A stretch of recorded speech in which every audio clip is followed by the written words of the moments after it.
तो सम basic concept जो chapter आपका है उसमें मेजरमेंट एक पार्ट है। मेजरमेंट, किसी भी चीज का मेजरमेंट मुझे करना है। जैसे आप करते हो छोटी क्लासेस में, डिस्टेंस का मेजरमेंट करते हो, मीटर में कर लेते हो, किलोमीटर में कर लेते हो, छोटा डिस्टेंस है सेंटीमीटर में कर लेते हो, और छोटा है मिलीमीटर में कर लेते हो। वायरस को नापना है आपको बहुत छोटे को तो नैनोमीटर में करोगे, पिकोमीटर में करोगे। आपको अगर यहां से गैलेक्सी का डिस्टेंस नापना है तो आप लाइट ईयर में करोगे। तो ये यूनिट्स हैं, मेजरमेंट हो गया। ऐसे ही हम वॉल्यूम का मेजरमेंट करते हैं। वॉल्यूम का मेजरमेंट हम करते हैं कि हम किसी चीज को लीटर में नाप सकते हैं। हमने वाटर लिया तो वाटर लीटर में लिया जा सकता है, वाटर मीटर क्यूब में भी लिया जा सकता है, वाटर सेंटीमीटर क्यूब में भी लिया जा सकता है, वाटर मिलीमीटर क्यूब में भी लिया जा सकता है, डेसीमीटर क्यूब में भी लिया जा सकता है। ये यूनिट्स हैं, वे हैं अलग अलग। जैसे छोटा डिस्टेंस नापना है तो मैं सेंटीमीटर लूंगा, बड़ा डिस्टेंस नापना है तो मैं मीटर लूंगा, और बड़ा डिस्टेंस नापना है सिटीज के बीच का तो किलोमीटर में नापा जाएगा। उसे सेंटीमीटर में थोड़ा ही नापेंगे कि मैं बोलने लगूं कि यहां से अंबाला जो है वो 50 multiplied by 1000 multiplied by 1000 multiplied by 1000 millimetre है। ऐसे थोड़ा ही बोलेंगे। हम बोलेंगे कि यहां से अंबाला 50 किलोमीटर है। तो डिस्टेंस है, यहां से अगर मुझे गैलेक्सी का डिस्टेंस नापना है तो किलोमीटर भी बहुत छोटा पड़ जाएगा। फिर उसको लाइट ईयर में हम मेजरमेंट करते हैं। वॉल्यूम भी ऐसे ही है, वॉल्यूम को हम ज्यादा वॉल्यूम कम वॉल्यूम को, तो ऐसे ही सारी चीजें हैं। उन सारी चीजों में कुछ होती हैं बिल्कुल प्योर यूनिट्स। प्योर यूनिट्स का मतलब ये हो गया कि हमारे पास जैसे डिस्टेंस है, यहां से यहां तक मैंने डिस्टेंस मेजर कर लिया। मास मुझे करना है तो मास मैं किलोग्राम में कर सकता हूं, ग्राम में कर सकता हूं। अब इनको स्टैंडर्डाइज करना पड़ेगा, एसआई यूनिट रखनी पड़ेगी। अब दो चीजों को मिला करके हम ड्राइव्ड यूनिट भी बना लेते हैं। जैसे डेंसिटी है, डेंसिटी में तो वॉल्यूम भी आएगा, मास भी आएगा। ये प्योर यूनिट नहीं है, ड्राइव्ड यूनिट बोली जाएगी। तो यूनिट का डेरिवेशन भी हम कर सकते हैं। तो यूनिट की जो डेरिवेशन है वो तो हम बाद में करेंगे। सबसे पहले हमें यहां केमिस्ट्री में किन किन चीजों को नापना होता है, मेजरमेंट किस किस का करना होता है। मेनली मेजरमेंट हमें करना होता है गैसेस का। इन गैसेस का मेजरमेंट हम करते हैं एज वॉल्यूम। हमें नापना होता है वॉल्यूम के टर्म्स में।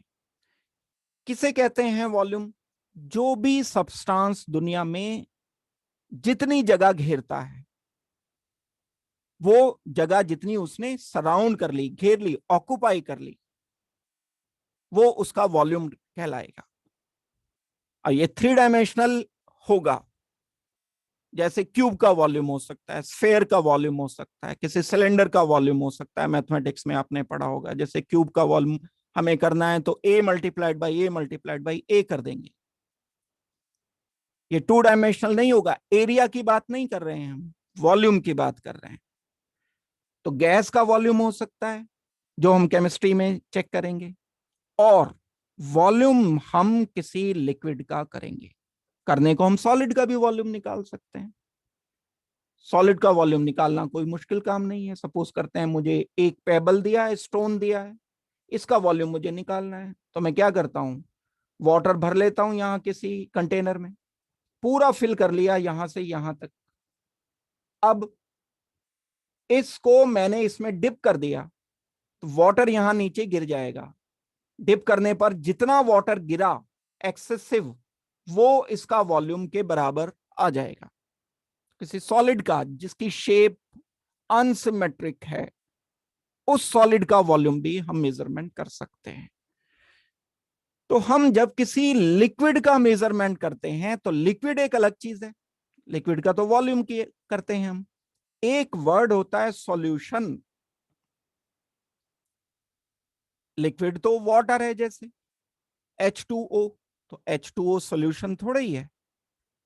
H2O तो प्योर सॉल्वेंट है, लिक्विड है, वो तो उसकी स्टेट है। सोल्यूशन का मतलब है कि जब हम किसी सब्सटेंस को किसी लिक्विड में डिसॉल्व कर देते हैं, सपोज करते हैं हमारे पास 100 ml वाटर है, मैंने इसमें 2 स्पून सॉल्ट, सोडियम क्लोराइड होता है, ये खाने का नमक जो होता है, किसी ग्लास के में पानी लिया आपने, उसमें डाल करके उसे घोल दिया, डिसॉल्व कर दिया। अब मैं इसको बोलूंगा कि सोल्यूशन है। तो solution is made up of 2 components, एक होता है सॉल्यूट, एक होता है सॉल्वेंट।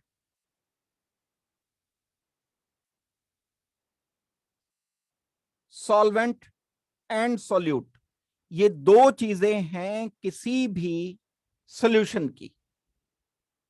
अब इस सॉल्यूशन का हम मेजरमेंट किस तरह से करते हैं, स्ट्रेंथ निकालते हैं, उसकी मोलैरिटी निकालते हैं। यहां जो हम टर्म इस्तेमाल करते हैं वो टर्म होता है molarity, molality, normality, mole fraction. ये सारे टर्म्स आपके लिए हो सकता है नए हों, लेकिन बहुत सिंपल टर्म्स हैं ये। बस आपको इतना समझना है कि सॉल्यूशन की स्ट्रेंथ को निकालने के लिए हम ये सब टर्म्स इस्तेमाल करते हैं। तो हम आज की क्लास में थोड़ा सा ये शुरू करेंगे सॉल्यूशन का काम, लेकिन इससे पहले एक बिल्कुल बेसिक केमिस्ट्री के लिए मैं आपको डिस्कस करूंगा। एटम किसे कहते हैं, मॉलिक्यूल हम किसे कहते हैं, और एटम मॉलिक्यूल के बाद मैं थोड़ा सा आपको मोल्स बताऊंगा। हालांकि कुछ लोगों को मैं बता भी चुका हूं क्लास में, 1-2 क्लास जो पहले लगी थी, लेकिन फिर भी कोई बात नहीं, रिवीजन हो जाएगा आप लोगों का। और आप कुछ क्वेश्चन भी मेरे से, जो लोग क्लास लगा चुके हैं, कुछ क्वेश्चन भी पूछना चाहोगे तो क्वेश्चन भी पूछ सकते हो। तो नेचर में देखो, हमारे पास ये जो नेचर है पूरा यूनिवर्स है। इस यूनिवर्स में टोटल एलिमेंट्स की बात अगर हम करते हैं तो 118 एलिमेंट्स नेचर में अवेलेबल हैं।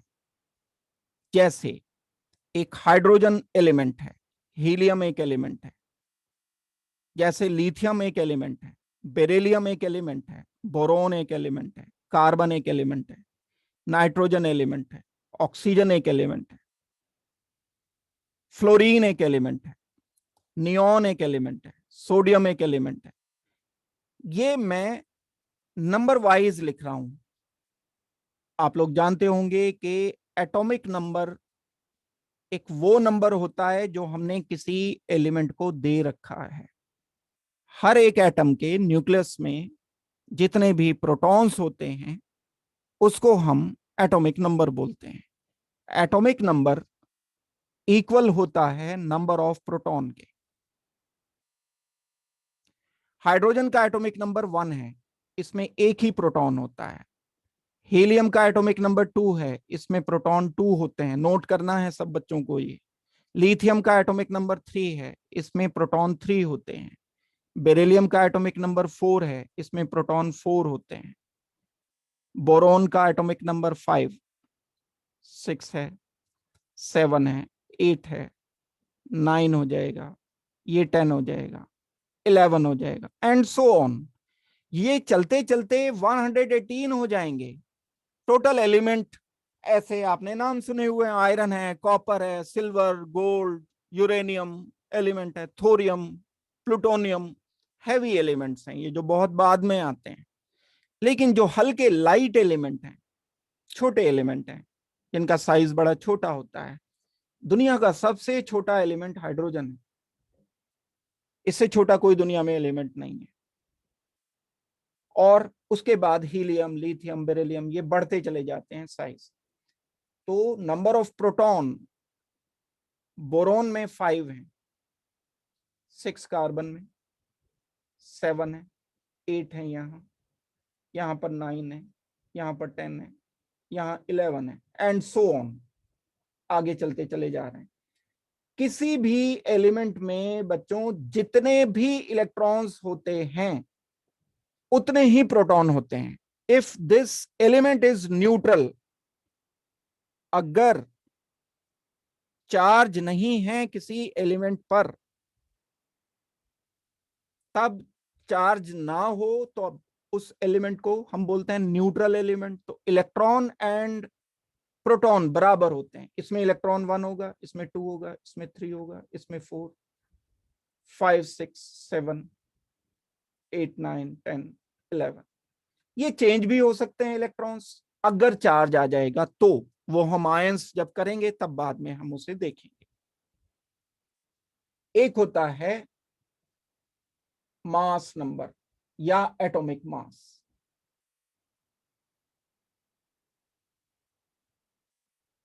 Atomic mass number of proton plus number of neutron के इक्वल होता है।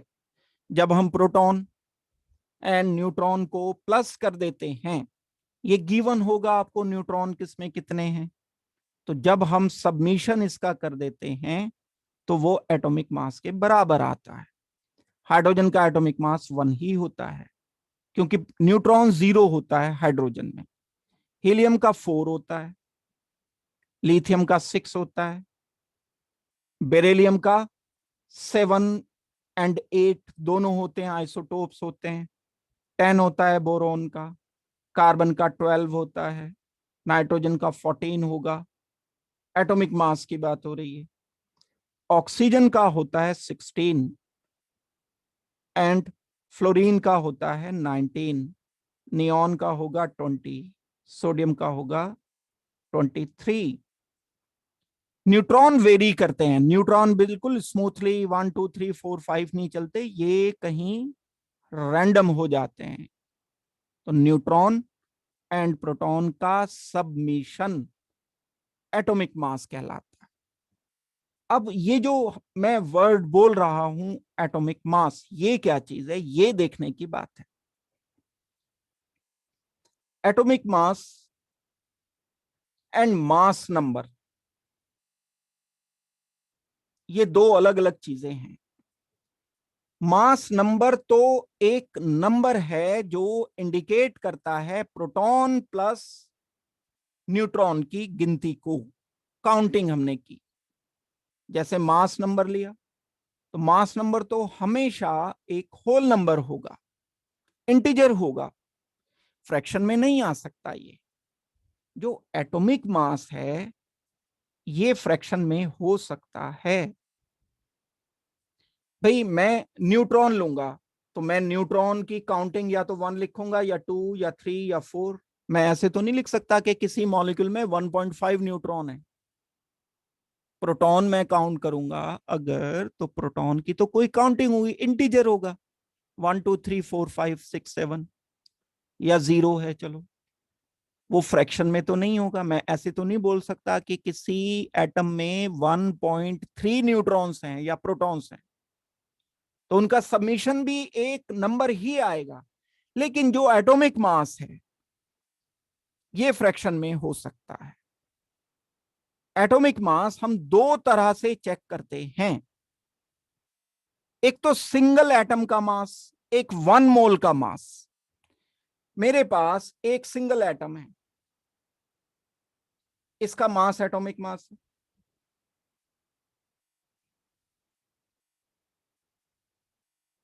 और एटम मैंने बहुत सारे गिन लिए, 1 2 3 4, कोई सा भी एटम लिया, मान लो हाइड्रोजन ही लेते हैं, 10 15 20 1000 2000 50,000 मिलियन बिलियन ट्रिलियन, गिनता रहा मैं, गिनता रहा, गिनता रहा, गिनते गिनते मैंने गिन लिए 6.02 इंटू 10⁻23।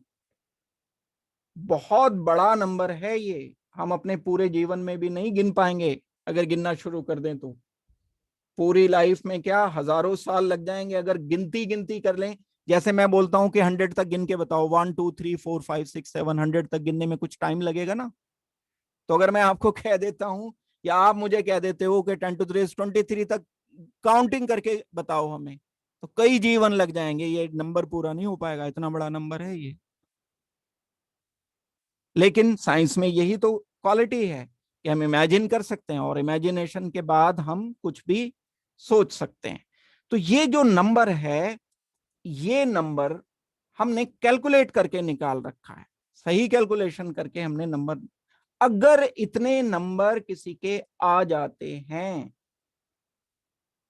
तब ये मास हम लेते हैं ग्राम में। इसको बोलते हैं ग्राम एटॉमिक मास।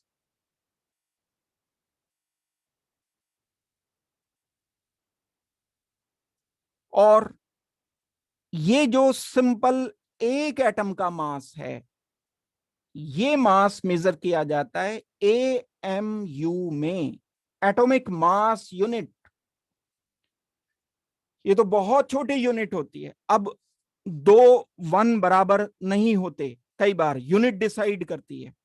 मैं आपको कहता हूं कि 1 मिलीग्राम है और मैं कहता हूं 1 टन है, या 1 kg ले लो चलो, तो ये दोनों वन हैं, लेकिन ये दो बराबर थोड़ी हैं भाई, ये दोनों वन है। ये छोटी यूनिट है, बहुत बहुत छोटी यूनिट है। मिलीग्राम तो बहुत छोटा होता है। एक बहुत छोटे से किसी, जैसे हम एक पेपर का छोटा सा पीस लेते हैं तो वो 1 मिलीग्राम होगा, और 1 किलोग्राम हम फील कर सकते हैं उसको, 100 किलोग्राम तो हम उठा भी नहीं सकते हैं। तो AMU बहुत छोटी यूनिट है, क्योंकि सिर्फ एक एटम को नाप रहे हैं। 1 AMU 1 ग्राम के बराबर नहीं होता है। 1 ग्राम तो बहुत बड़ी यूनिट है AMU के कंपैरिजन में। अब ये जो नंबर हम पढ़ते हैं यहां, इन नंबर से हम इनको रिलेट कर लेते हैं। आपने जो एटॉमिक मास पढ़ रखे हैं अभी तक छोटी क्लास में, उनसे मैं रिलेट करना चाहता हूं इसको। आपने, बहुत सारे लोगों ने पढ़ रखा है, जानते भी हो इतनी बात कि कार्बन को कहते हो कि आप एटॉमिक मास 12 है। आगे कुछ नहीं लिखते यहां, अभी तक कुछ नहीं पता किसी को। 10 क्लास तक आपने यही तो किया। मैं बोलता हूं कार्बन का एटॉमिक मास, आप बोलोगे 12। हाइड्रोजन का मैं पूछूंगा, आप बोलोगे 1। मैं नाइट्रोजन बोलूंगा, आप बोल दोगे 14। लेकिन 14 क्या भाई? 14 ग्राम, या 14 AMU, या 14 जस्ट नंबर? अगर 14 जस्ट नंबर है तो वो मास नंबर है। 14 AMU है तब वो एक एटम का मास है। और अगर 14 ग्राम है तब वो कार्बन के 6.02, नाइट्रोजन के 6.02 इंटू 10⁻23 एटम्स का मास है। इस बात को समझाने के लिए मैं स्लाइड चेंज कर रहा हूं। देखो, आप जानते हो कि कार्बन एक ऐसा एटम है जो नंबर 6 पर आता है। इसका एटॉमिक नंबर 6 है। अब अगर आपको बोला जाए कि इसका मास कितना है, तो आप मुझे बता दोगे कि इसका मास 12 है। तो अब यहां तीन चीजें हैं। एक है मास नंबर, एक है mass of carbon in AMU, एक है मास ऑफ कार्बन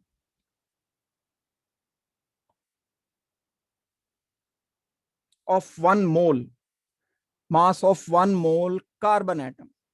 ये तीन चीजें हैं। 1 मोल का मतलब है 6.02 इंटू 10⁻23। गिनती कर लें, अगर मैं कार्बन की गिनती इतनी सारी कर लेता हूं तो ये 1 मोल के बराबर होता है। आप इसे ऐसे सोचो, जैसे 1 डोजन होता है, 1 दर्जन। अगर मैं आपको बोलता हूं 1 डोजन एप्पल, तो आप बोलोगे कि 12 एप्पल हैं। तो अगर मैं आपको बोलता हूं 1 मोल कार्बन, तो आपके दिमाग में एकदम ये नंबर आना चाहिए, Avogadro number. 1 mole carbon means 6.02 into 10⁻23। इतने सारे एटम कार्बन के गिन लेंगे तो हम उसे कलेक्टिवली 1 मोल बोल देंगे।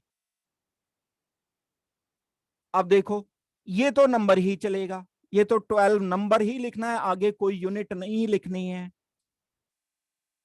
अगर मास एएमयू में लिखा है तो 1 कार्बन एटम है, 1 कार्बन एटम का मास 12 एएमयू होगा। एंड अगर 1 मोल कार्बन एटम का मास है तो हम उसको एएमयू में नहीं मेजर करते, इसको हम बोलेंगे 12 ग्राम। वेट कर लिया मैंने 12 ग्राम, तो आप जानते हो छोटी कोई चीज लेते हो तो 12 ग्राम ले सकते हो। आपको मान लो कहीं से कुछ खरीदना है, गोल्ड खरीदना है, तो 12 ग्राम गोल्ड, आप बोलते हो 1 तोला 10 ग्राम। छोटा सा आप 25-30 चावल के दाने लेते हो, वो 12 ग्राम के बराबर आ जाएंगे, या और थोड़े ज्यादा हो सकते हैं। छोटी सी कोई ट्यूब है, वो 12 ग्राम की हो सकती है, मेडिसिन लेने जाते हो। ये आपको दिखनी चाहिए, चीजें मेजरमेंट पता होने चाहिए। तो 12 ग्राम कार्बन मैंने इकट्ठा कर लिया कहीं से, कहीं किसी डिश में ये 12 ग्राम कार्बन रखा है। अगर मैं इसमें एटम्स की गिनती कर लूंगा 12 ग्राम में, तो कितनी आएगी एटम की गिनती? 1 मोल के बराबर आएगी, 6.02 इंटू 10⁻23 के बराबर आएगी ग्राम, ध्यान रहे। एंड एएमयू, ध्यान रहे। इसका मतलब ये है बच्चों, देखो 6.02 into 10⁻23 atoms of carbon have mass is equal to, weight भी कह सकते हो आप इसे, 12 gram. 1 atom of carbon, unitary method लगा रहा हूं मैं, have mass equal to 12/6.02 into 10⁻23 gram. एक कार्बन एटम का ग्राम में इतना मास आ गया है, ये एक कार्बन एटम का मास है। और दूसरी तरफ एक कार्बन एटम का मास मैंने कितना निकाल रखा है, 12 AMU. Means I can write 12 AMU will be equal to 12/6.02 into 10⁻23 gram. That means it implies 12 से 12 कैंसिल हो जाएगा, 1 AMU will be equal to 1/Avogadro number 6.02 into 10⁻23 gram. एक AMU की वैल्यू हमें पता चल गई ग्राम में। ये वाली बात आपको समझ आ जानी चाहिए। दोबारा से एक बार बता रहा हूं, 1 मोल कहते हैं 6.02 इंटू 10⁻23 एटम के कलेक्शन को। 1 मोल कार्बन एटम का मास है 12 ग्राम। 1 एटम कार्बन का मास हो जाएगा 12/6.02 10⁻23। तो ये एक एटम का मास है ना, ग्राम में किया मैंने ये। दूसरी तरफ मुझे पता था कि एक कार्बन एटम का मास 12 AMU होता है, तो 12 AMU will be equal to एक कार्बन एटम का मास ग्राम में मैंने रख दिया। यहां से मुझे पता चल जाएगा कि 1 AMU 1/एवोगैड्रो नंबर के बराबर होता है ग्राम्स में। तो मैंने ये अंदाजा लगा लिया, ये तो नंबर है। ये इंडिकेट क्या करता है? ये इंडिकेट करता है कि इसमें टोटल प्रोटॉन की संख्या 6 है, न्यूट्रॉन की संख्या इसमें टोटल 6 है। एंड मास नंबर क्या होता है? प्रोटॉन प्लस न्यूट्रॉन होता है। तो ये तो हमेशा इंटीजर ही आएगा। ये कई बार थोड़े बहुत वेरी कर जाते हैं, जो छोटे एलिमेंट्स हैं उनमें ये बराबर आते हैं, मास नंबर हो गए और एटम का मास हो गया, वेट हो गया, ग्राम में वेट हो गया, ये बराबर छोटे एलिमेंट में बराबर आते हैं। जो बड़े एलिमेंट हैं उनमें कुछ वेरिएशन यहां पर रह सकता है। आई होप कि ये वाली बात आपको समझ आ गई होगी। अभी मैं माइक ऑन कर रहा हूं, अगर आपका किसी का कोई डाउट है तो हैंड रेज करो। तो अगर हम मॉलिक्यूल्स की बात करते हैं तो molecules are made up of atoms. दो या दो से ज्यादा एटम से मिलकर के मॉलिक्यूल बनते हैं। दो से ज्यादा कितने हो सकते हैं? 3, 4, 5, 6, 10, 15, 20,000, 20,000, मिलियन, बिलियन, ट्रिलियन एटम से मिलकर के बड़े मॉलिक्यूल बन सकते हैं। अब मॉलिक्यूल का मास जो होगा वो एटम के मास का सबमिशन ही तो होगा ना। जैसे अगर आपको पता है कि हाइड्रोजन है, एक ऑक्सीजन है, एक हाइड्रोजन है, जब मैंने ये एक ये ले लिया है, ये मेरे पास टोटल इसका हो जाता है 16, एक इसका हो जाता है, मैंने कंबाइन करके H2O बना दिया, तो इसका टोटल मास कितना हो जाएगा? 1 + 16 + 1 means 18।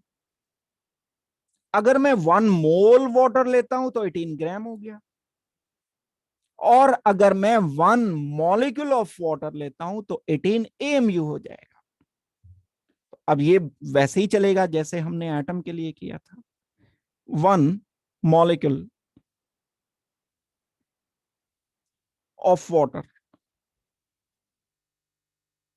Equal to 18 AMU।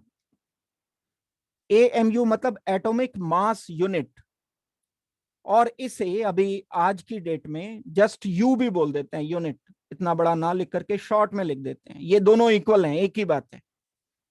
18U लिखो या 18 AMU लिखो, ये दोनों सेम बातें हैं, अलग अलग बातें नहीं है।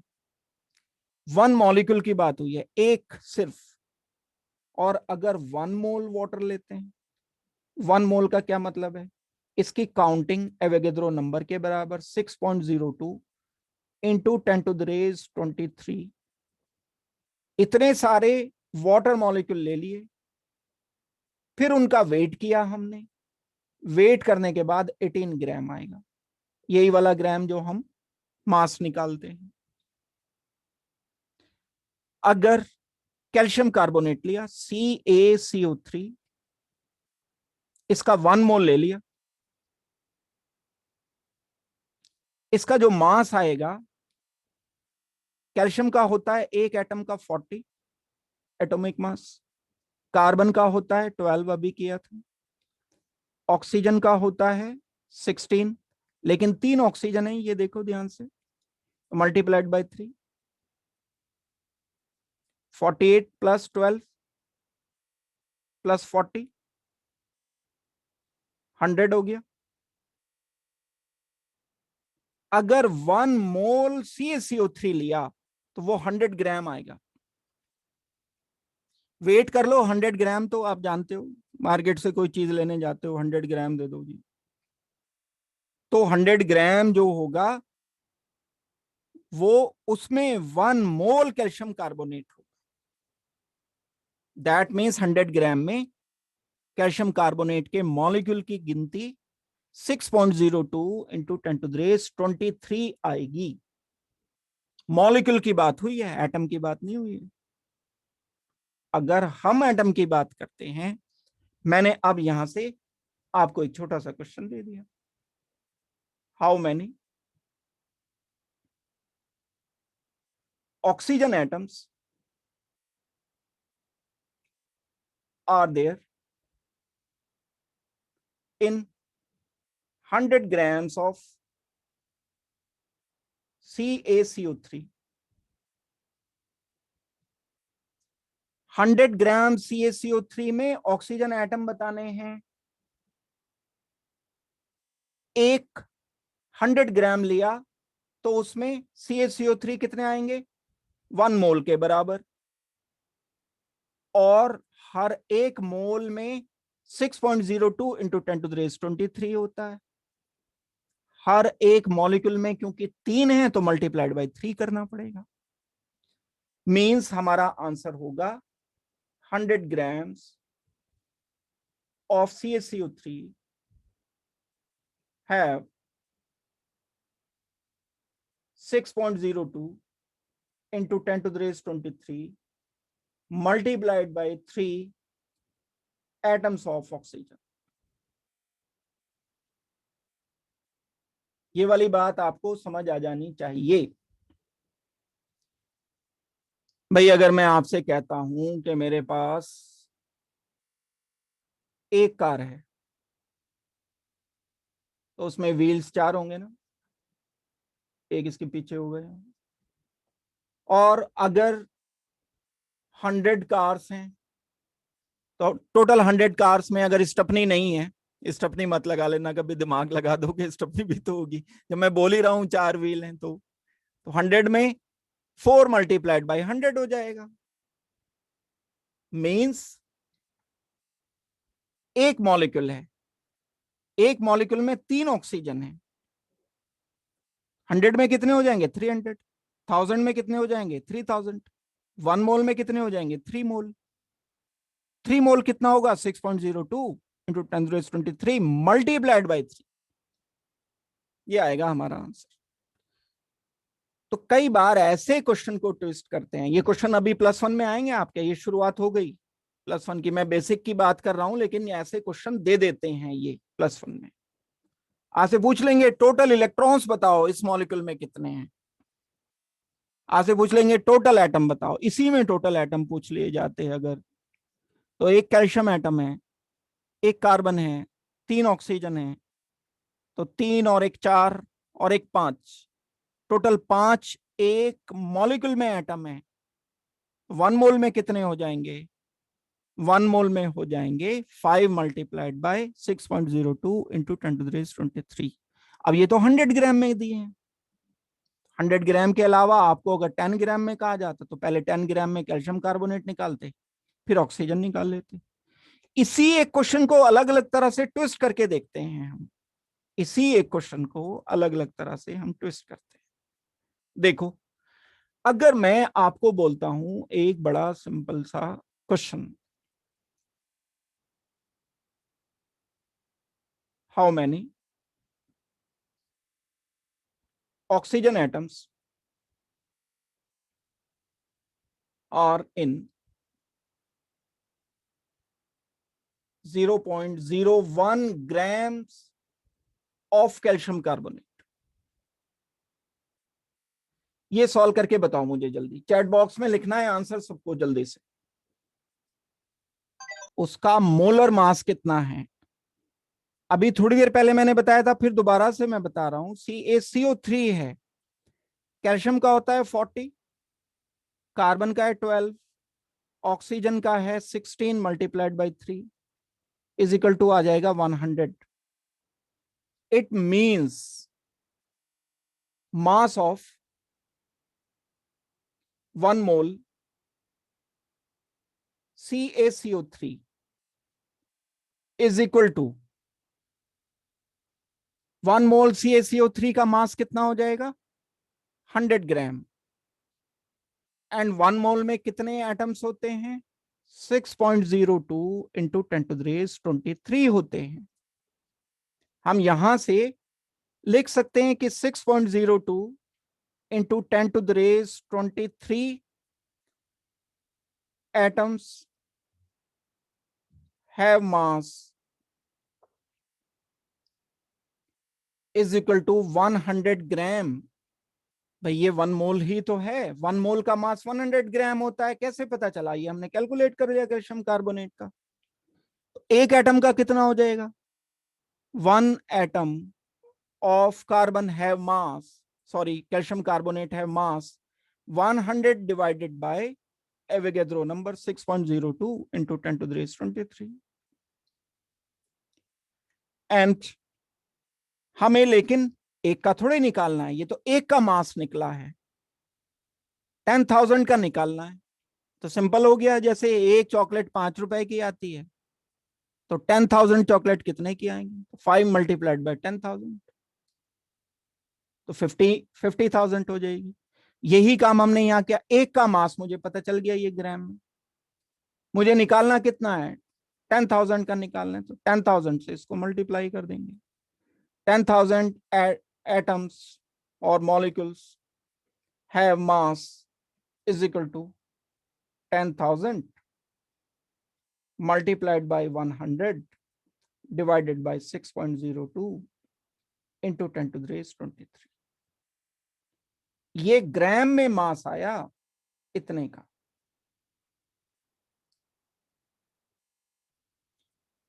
ये आना चाहिए आंसर जो भी आप लोगों ने कैलकुलेट किया। बात क्लियर हो गई है ना, सबको समझ आ गई है बात? अच्छा, हैंड रेस करो जिसे जिसे समझ आया है जल्दी से। ये वाला क्वेश्चन जिस जिसको समझ आ गया है वो हैंड रेस करो अपने।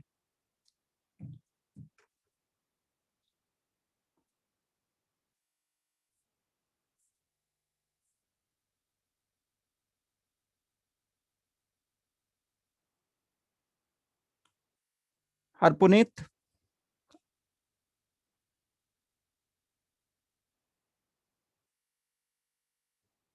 हरपुनीत आप सुन पा रहे हो मुझे? Yes sir. आप का हैंड रेज नहीं हुआ, मैं इसलिए बोल रहा हूँ। हुआ हुआ सर। मेरे सामने तो नहीं आ रहा है। हरपुनीत सिंह, अच्छा ठीक है, अब हो गया है। दक्ष, आपको समझ लग गया? Yes sir. आंसर आपने ठीक नहीं लिखा था ना, अब समझ लो इसको, अच्छी तरह से करना है इसको सही से। एक और दूं मैं क्वेश्चन करने के लिए? चलो एक क्वेश्चन और दे रहा हूं मैं, चैट बॉक्स में लिखो आंसर सब लोग।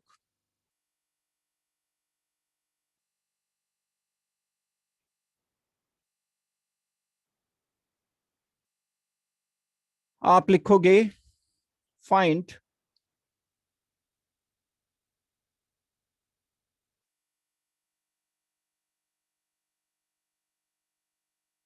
Total number of oxygen atoms in 0.01 microgram of CaCO3। थोड़ा सा ऐसे ही ट्विस्ट होते चले जाते हैं ये क्वेश्चंस। हमें total number of oxygen atoms बताने हैं 0.01 माइक्रोग्राम। माइक्रोग्राम होता है 10 to the raise -6 gram. 1 microgram is equal to 10 to the raise -6 gram. बताओ इसको कैसे करोगे जल्दी से।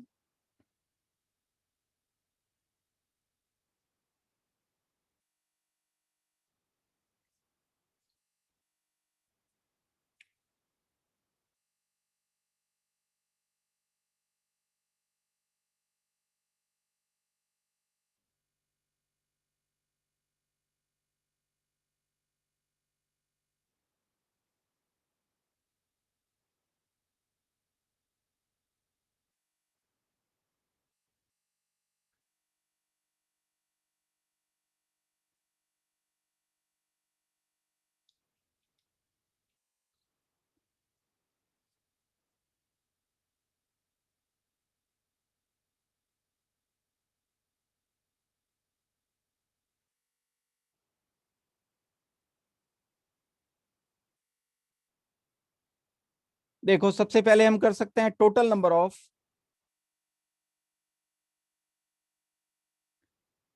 Molecules in 100 gram of CaCO3। कितना हो जाएगा? 1 मोल के बराबर हो जाएगा, यानी 100 gram of CaCO3 have molecules equal to 6.02 into 10⁻23। 1 gram में कितने हो जाएंगे? 1 ग्राम में हो जाएंगे 6.02 इंटू 10⁻23 डिवाइडेड बाय 100।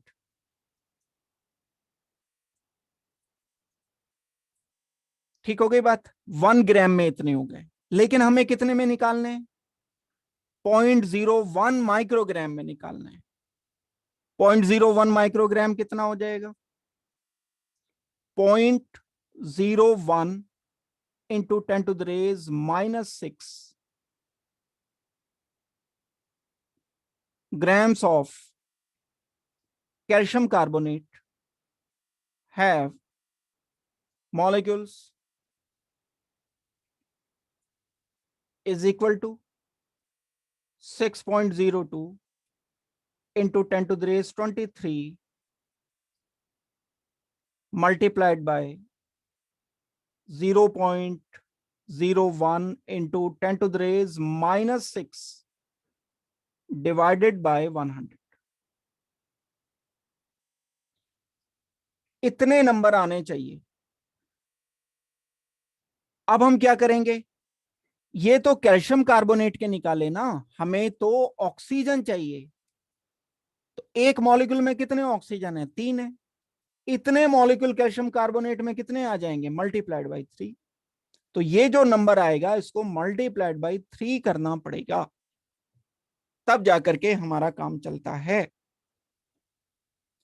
जो भी नंबर आया निकाल सकते हैं। ये -6 हो गया, -7, -8, -9, -10 हो गया। -10 को जब मैं इससे ऐड कर दूंगा तो ये -13 +13 आ जाएगा।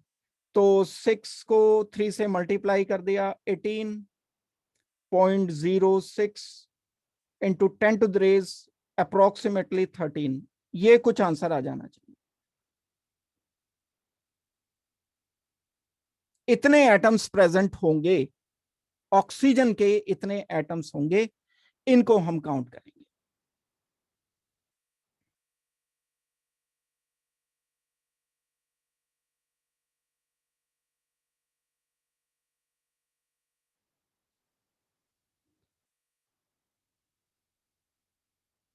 हाँ ठीक है बीर महेंद्र, आपका और भी लोगों ने ठीक किया है काफी हद तक।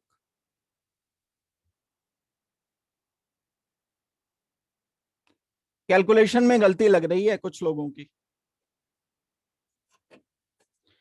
अच्छा मैं माइक ऑन कर रहा हूं, किसी को डाउट कुछ है तो बोल दो। इस क्वेश्चन में बच्चों किसी को डाउट है? जशन समझ आ गया आपको?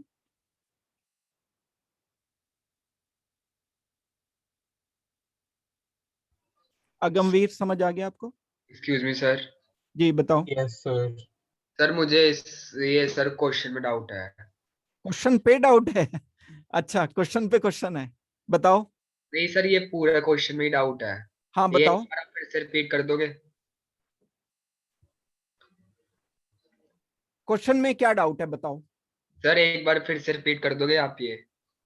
हाँ कर दूंगा मैं तो, मुझे कोई दिक्कत नहीं है। बस सर यही है। आप बने रहो मेरे साथ, जो जो मैं बोल रहा हूं उसे यस या नो कहते रहो आप मुझे बताओ 1 मोल में टोटल कितने मॉलिक्यूल्स होते हैं? Sir 6.02 into 10⁻23। और कैल्शियम कार्बोनेट का मास कितना होता है? सर 100। 100, बिल्कुल सही बताया तुमने। तो 100 ग्राम में total number of calcium carbonate हो गए CaCO3 के 6.02 इंटू 10⁻23। 1 ग्राम में कितना हो जाएगा? 6.02 इंटू 10⁻21 कर दूं मैं डायरेक्ट, कोई दिक्कत नहीं। डिवाइडेड कैलकुलेशन होनी चाहिए, देखो 100 से मैं डिवाइड कर दूंगा, ये आ गया। अब लेकिन मेरे से 1 ग्राम में नहीं पूछा गया है, मेरे से पूछा गया है 0.01 माइक्रोग्राम। माइक्रोग्राम एक ऐसी क्वांटिटी है कि 1 माइक्रोग्राम में 10⁻⁻⁻6 ग्राम होते हैं। तो 0.1 ग्राम में तो होते हैं 10⁻⁻6 ग्राम। मुझे यहां ग्राम में चला रखा है ना मैंने, तो मुझे इसको ग्राम में कन्वर्ट करना पड़ेगा। अगर मैं इसको ग्राम में कन्वर्ट करूंगा तो ये कितना आएगा, 0.01 इंटू 10⁻⁻6 ग्राम आएगा। ये कितना हो गया, ये -6 -7 -8 ग्राम हो गया। दैट मीन्स 10⁻⁻8 ग्राम, जो कि माइक्रोग्राम में गिवन था, मैंने उसको ग्राम में कन्वर्ट कर लिया। ओके सर, अब आ ऑफ गए। ऑफ कैल्शियम कार्बोनेट, बस अब हम इसको मल्टीप्लाई कर देंगे। लेकिन अभी तो कैल्शियम कार्बोनेट निकाला है, मुझे निकालने हैं ऑक्सीजन एटम। एक मॉलिक्यूल में 3 होते हैं तो इसको 3 से भी मल्टीप्लाई करना पड़ेगा। जैसे अभी मैंने बताया था एक कार में 4 व्हील्स होते हैं, तो 50 में कितने होंगे, मल्टीप्लाइड बाई 4 करोगे, वही कंडीशन यहाँ है। तो 3 multiplied by 6.02 into 10⁻21 multiplied by -8, ये हमारा आंसर है। समझ आ गई ना बात? Yes sir. चलो गुड। अब जो एटम्स होते हैं, ये तो एक एस्पेक्ट है हमने जो आज किया। ये अभी थोड़ा मैं बहुत ज्यादा नहीं कराऊंगा, थोड़ा ही डिस्कस करूंगा। अभी मैं आपको असाइनमेंट भी भेज दूंगा, इसी पर बेस्ड होगा, जो कि थोड़ा सा हल्का सा मोल कंसेप्ट है, ये कुछ कवर हो जाता है हमारा। एक जो आपको काम करके रखना है सब लोगों को, ये मैं होमवर्क दे रहा हूं। ये होमवर्क आपको आज, मैं क्लास पूरी ना लेके 1.5 घंटे की लूंगा क्लास, क्योंकि अभी शुरू में आदत नहीं होती है सब लोगों को, बच्चों को बैठने की। तो धीरे धीरे करके हम टाइम बढ़ा देंगे, पूरा टाइम हम करेंगे। तो मैं होमवर्क जो दे रहा हूं वो आप नोट करो।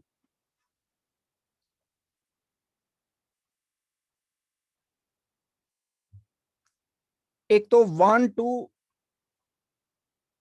30 एलिमेंट्स याद करने हैं, इसके एटॉमिक नंबर, मास नंबर नहीं करने हैं, मास नंबर गिवन होता है। एटॉमिक नंबर याद करने हैं, सिंबल याद करने हैं, और मेन बात, सबसे इंपॉर्टेंट बात, इलेक्ट्रॉनिक कॉन्फ़िगरेशन करने हैं।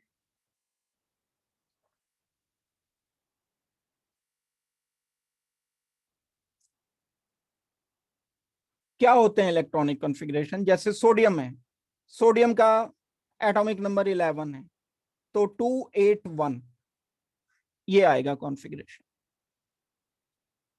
ये रिलेटेड है, ये केमिकल बॉन्डिंग में काम आता है। लेकिन सारी की सारे ये चैप्टर, शुरू के जो 4-5 चैप्टर हैं, इंटर रिलेटेड हैं एक दूसरे से। मोल कंसेप्ट समझ नहीं आएगा तो इसके बाद वाले चैप्टर भी समझ आने में दिक्कत होगी। इसीलिए मोल कंसेप्ट को मैं बहुत ही धीरे धीरे करके और बहुत आराम से आप लोगों को करा रहा होता हूं।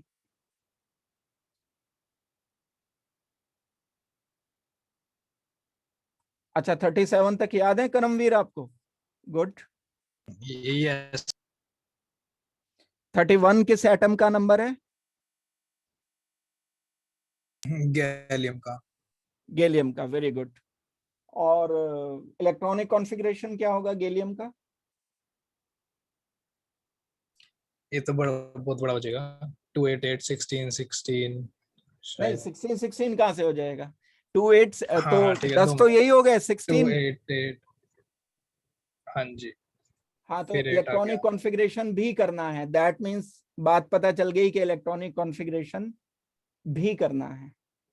चलो अच्छी बात है, आपको याद है, कम मेहनत करनी पड़ेगी, लेकिन आप कर लोगे तो अभी प्रैक्टिस अच्छी तरह से हो जाएगी। एक ये करना है।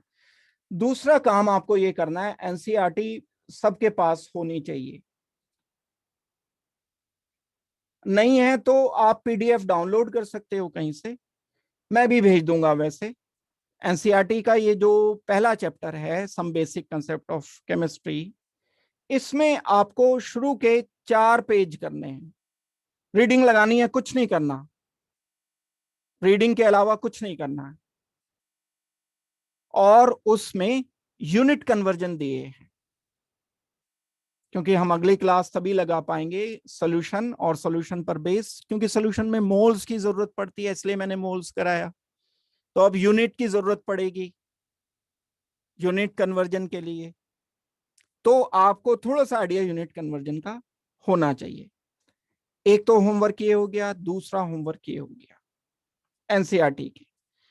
तीसरा मैं भेजूंगा आपको क्वेश्चंस असाइनमेंट के 10 से 15 क्वेश्चन, उनको आपको करके सॉल्व करके पीडीएफ बनाकर और मेरे व्हाट्सएप पर, मेरा व्हाट्सएप नंबर आपके पास है फिलहाल, जब तक एप्लीकेशन नहीं होती है, जब तक ऐप नहीं आती है आपके पास, जब तक आपको मुझे मेरे व्हाट्सएप पर भेज देने हैं।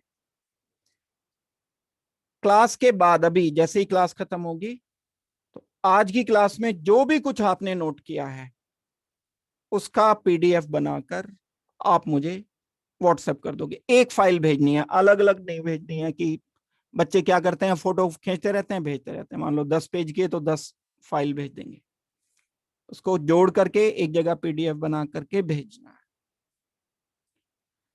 तो आज की क्लास तो मैं 1.5 घंटा की ही लेनी थी, मैंने लिखा भी था आपके जो क्लास का लिंक था उसमें। अगली क्लास हम कंटिन्यू करेंगे परसों को। और ये 3 काम हो गए आपके होमवर्क में, ये याद करके रखना है, इसको कॉपी में लिखना भी है। नई नोटबुक आपको अलग से लगा लेनी है, उसमें इनको नोट भी करना है 1 से 30 तक। एनसीईआरटी के 4 पेजेस रीडिंग लगाने हैं, समझने की कोशिश करनी है। नहीं समझ आएगा तो कोई बात नहीं, मैं समझाऊंगा उसको। पीडीएफ का मैं आपको एक असाइनमेंट जो भेजूंगा उसका सॉल्यूशन क्लास से पहले, परसों की क्लास से पहले पहले आपको मुझे भेजना है, जो मैं असाइनमेंट भेजूंगा आपको। और आज की क्लास के जो क्लास नोट्स हैं वो आपको भेजने हैं, जो भी क्लास नोट्स मैंने आपको क्लास में लिखा है। तो मैं समझता हूं आज हम इतना ही रखेंगे, बाकी अगली क्लास में धीरे धीरे टाइम बढ़ा करके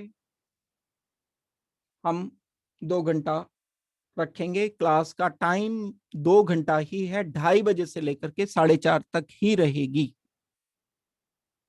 ठीक है, आप लोग कुछ पूछना चाहते हो तो मेरे से पूछ सकते हो, माइक ऑन है आपका। कुछ किसी तरीके का कैसा भी कोई डाउट है आप मेरे से पूछ लो। लीव करना चाहते हो तो लीव कर जाओ। Thank you very much. Thank you, sir. Bye, sir. Thank you, sir. Thank you, bye. Bye, sir. Thank you, bye bye. Thank you, sir. Thanks, bye.